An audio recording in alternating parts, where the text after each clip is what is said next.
Welcome to This Explainer. Today, we are tackling a struggle that is just universally human, losing our temper.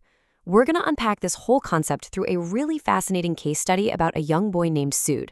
It is a story that perfectly captures how easily our negative emotions can completely spiral out of control and, frankly, damage the world around us.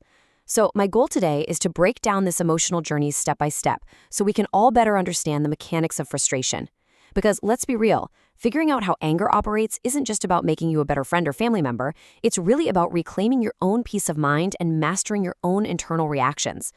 So let's jump right in with our central question. What is actually driving this constant frustration in Soud, and how is it impacting the people closest to him?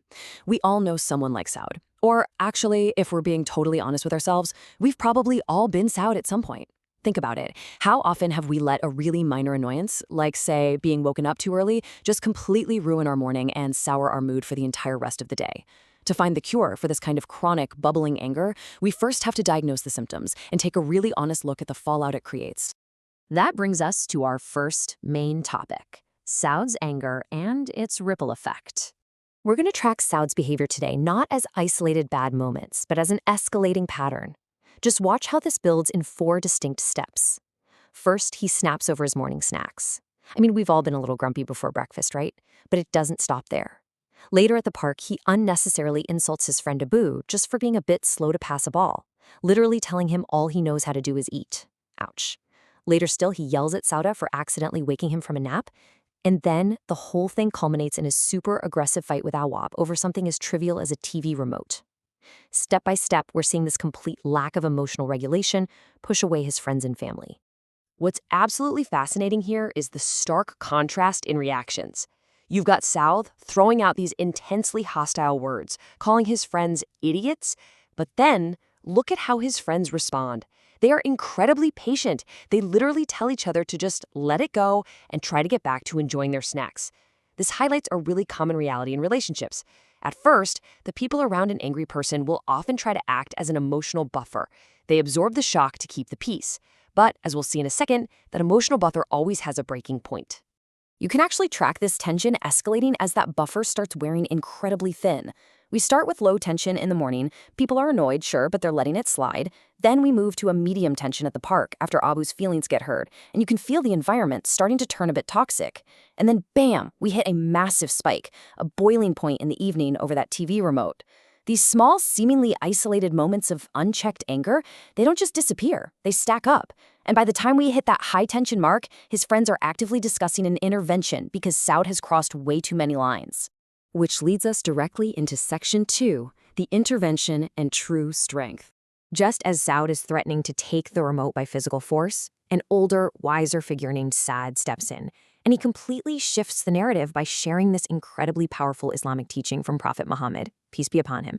It says, the strong person is not the one who can defeat others, but the one who controls himself when angry.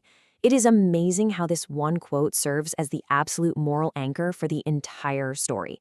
It completely flips Soud's and maybe our own understanding of what it actually means to be powerful. We're so conditioned to think physical dominance or being the loudest in the room equals power, right? But this teaching completely shatters that assumption. So here is the crucial redefinition we need to look at. False strength is exactly what Soud was projecting all day long. Defeating others, forcing his way, trying to aggressively rip a remote out of someone's hands. But true strength? That is all about controlling oneself. And what really strikes me here is how this framework completely shifts the battlefield. The struggle is no longer about dominating the people in the room. It is about mastering the incredibly complex, volatile emotions bouncing around inside your own head. Soud then frames this in a really interesting way. He defines anger as a sign of a negative external influence, specifically attributing it to shaitan, or the devil in Islamic theology. By reframing anger as this external force that essentially hijacks your brain, it helps Soud realize a very hard truth. His outbursts aren't him being dominant. They're actually a glaring sign of weakness. He's literally letting a negative influence completely control him, bypass all his logic, and destroy his most valued relationships in the process. Now, let's move to our final section, admitting mistakes and improving. Because realizing you were wrong is just step 1. The true test of this newly defined strength is taking active, humbling accountability for the damage you've caused. And Soud, he actually rises to the occasion. He doesn't just do that lazy blanket, hey, sorry everyone thing that most of us are tempted to do when we're embarrassed. No, he takes direct responsibility by addressing each person individually.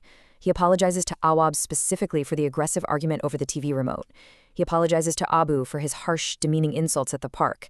And he apologizes to Sauda for snapping at her for no reason. This is exactly how you make amends, acknowledging the specific harm done to specific people. It takes immense maturity. And what happens next is just brilliant. A simple, unified response. No problem, Saad. The immediate grace and forgiveness extended by Abu, Awab, and Sauda perfectly highlights the healing power of a genuine apology. Once Saad dropped the defensive anger and showed some real vulnerability, his friends instantly accepted him back into the fold. It just goes to show that relationships, even ones that feel deeply bruised by our bad moods, can repair incredibly fast when genuine, specific accountability is brought to the table. As we wrap up this story, our primary takeaway is simply this. Anger is easy. Self-control is a massive achievement. Lashing out, snapping at your friends, reacting impulsively to every little inconvenience, that is the easiest thing in the world to do. But choosing to pause, to breathe, and to respond with calmness, that requires immense internal strength. It goes against all our knee-jerk reflexes. But, as this narrative beautifully shows, it's that very restraint and gentleness that truly earns respect. I want to leave you with this final thought to ponder.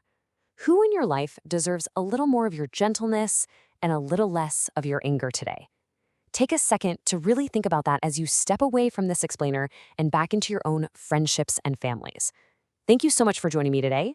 Keep learning, keep growing, and I will catch you in the next one.